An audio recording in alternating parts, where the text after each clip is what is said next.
आप जिस वक्त इस कहानी की अगली 2 लाइनों को पूरा पढ़कर खत्म करेंगे, तब तक भारत में एक माँ अपने पेट में 9 महीने तक पाले हुए बच्चे को पैदा होने के साथ ही हमेशा के लिए खो चुकी होगी।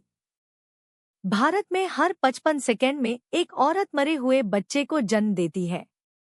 मेडिकल जर्नल लिंसेट की रिपोर्ट के मुताबिक भारत में हर रोज 1622 बच्चे मरे हुए पैदा होते हैं।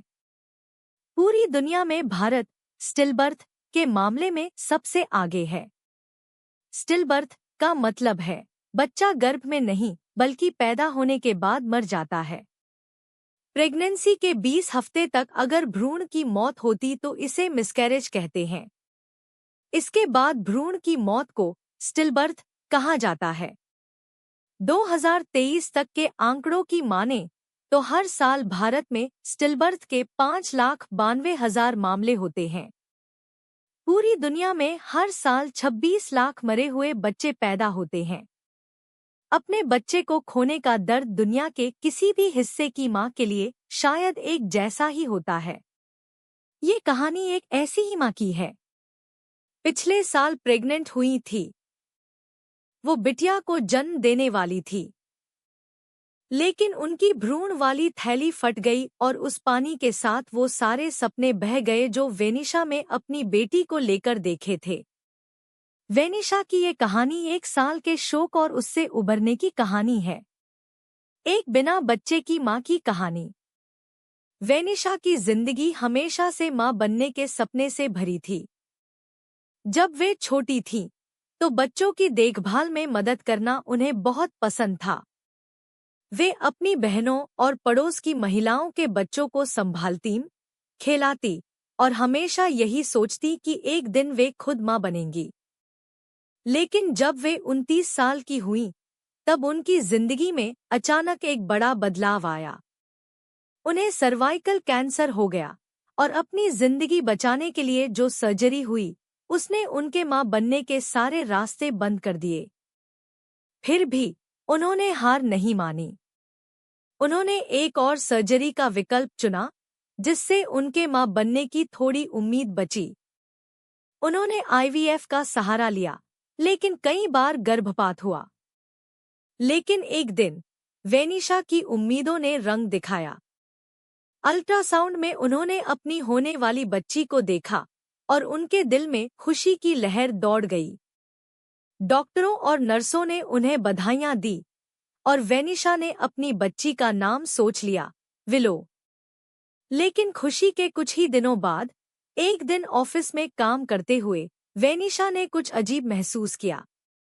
उनका एमनियोटिक फ्लूइड, गर्भाशय का पानी, समय से पहले लीक हो गया था। वे तुरंत अस्पताल पहुंचीं, जहां डॉक्टरों ने उन्हें भर्ती कर लिया। वे चाहते थे कि बच्ची का विकास हो सके, इसलिए डिलीवरी को जितना संभव हो टालने की कोशिश की गई। 10 दिनों तक सब कुछ ठीक था, लेकिन फिर एक रात अचानक विलो की नाल अलग हो गई, जिससे उसे ऑक्सीजन और पोषक तत्व मिलने बंद हो गए। डॉक्टरों ने उन्हें तुरंत ऑपरेशन थिएटर ले जाया, लेकिन तब तक बहुत देर हो चुकी थी। विलो की मौत हो गई थी। वेनिशा और उनके पति टिम का दिल टूट गया। जब उन्हें विलो का नन्हा सा शरीर देखने को मिला, तो वेनिशा ने देखा कि उसकी उंगलियां, हाथ और पैर बिल्कुल उन्हीं की तरह थे। विलो को एक सफेद ड्रेस और हैट पहनाई गई थी और उसे एक हाथ से बुने कंबल में लपेटा गया था। वह खूबसूरत थी, लेकिन अब खामोश थी। वेनिशा के लिए यह एक ऐसा दर्द था जिसे शब्दों में बयां करना मुश्किल था। 4 दिनों तक वे अस्पताल में रहीं, जहां उनकी बच्ची को एक रेफ्रिजरेटेड पालने में रखा गया। किसी ने उनसे जाने के लिए नहीं कहा, लेकिन वे जानती थी कि उन्हें अब घर लौटना होगा। घर आने के बाद वेनिशा ने महसूस किया कि शोक का यह सफर अकेला नहीं होगा। परिवार और दोस्तों ने मदद की कोशिश की, लेकिन कुछ बातें ऐसी होती हैं जो कोई भी शब्द बयान नहीं कर सकता। उन्होंने अपनी बेटी की याद में एक गार्डन बनाना शुरू किया, जो विलो के नाम पर समर्पित था। उन्होंने अपने शोक को थोड़ा थोड़ा करके स्वीकार करना सीखा। उन्होंने एक काउंसलर से मदद ली और अपने पति के साथ मिलकर इस दुख को साझा किया। विलो के पहले जन्मदिन पर उन्होंने एक छोटी सी पार्टी रखी जिससे स्टिलबॉर्न चैरिटी के लिए कुछ फंड इकट्ठा हो सके। वेनिशा ने आखिरकार वह संदूक भी खोला जिसमें विलो की यादें रखी थीं, उसका सफेद कंबल, अस्पताल का ब्रेसलेट, उसकी तस्वीरें और नर्सरी की ड्रेस जो कभी पहनी नहीं जा सकी। यह कहानी एक माँ के दुख, संघर्ष और शांति की है। विलो भले ही इस दुनिया में कुछ ही समय के लिए आई, लेकिन उसकी यादें और उसकी माँ का प्यार हमेशा जिंदा रहेगा। वीडियो पसंद आई हो तो वीडियो को लाइक करें। अगर मेरे चैनल पर नए हैं तो चैनल को सब्सक्राइब करें और बेल आइकन दबाएं, जिससे आगे आने वाली मनोरंजन कहानियों की वीडियो की नोटिफिकेशन आपको प्राप्त होती रहे। और वीडियो को शेयर जरूर करना।